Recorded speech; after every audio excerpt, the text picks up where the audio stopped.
Lagi ka bang pagod, nahihilo, or feeling mo dehydrated ka kahit umiinom ka naman ng tubig? Kasi most water today ay kulang sa minerals, kaya kahit marami kang iniinom, parang may kulang pa rin at hindi balance ang katawan mo. As a result, lagi kang low energy, tapos maraming sumasakit sa katawan mo, and you have dull skin.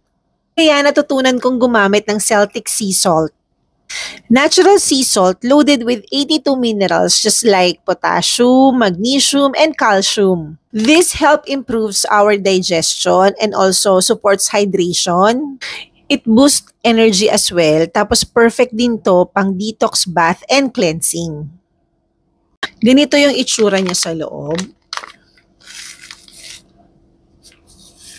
But for me, ginagamit ko siya as seasoning panluto, and also nilalagay ko rin siya sa water na pandagdag ng electrolytes sa katawan natin.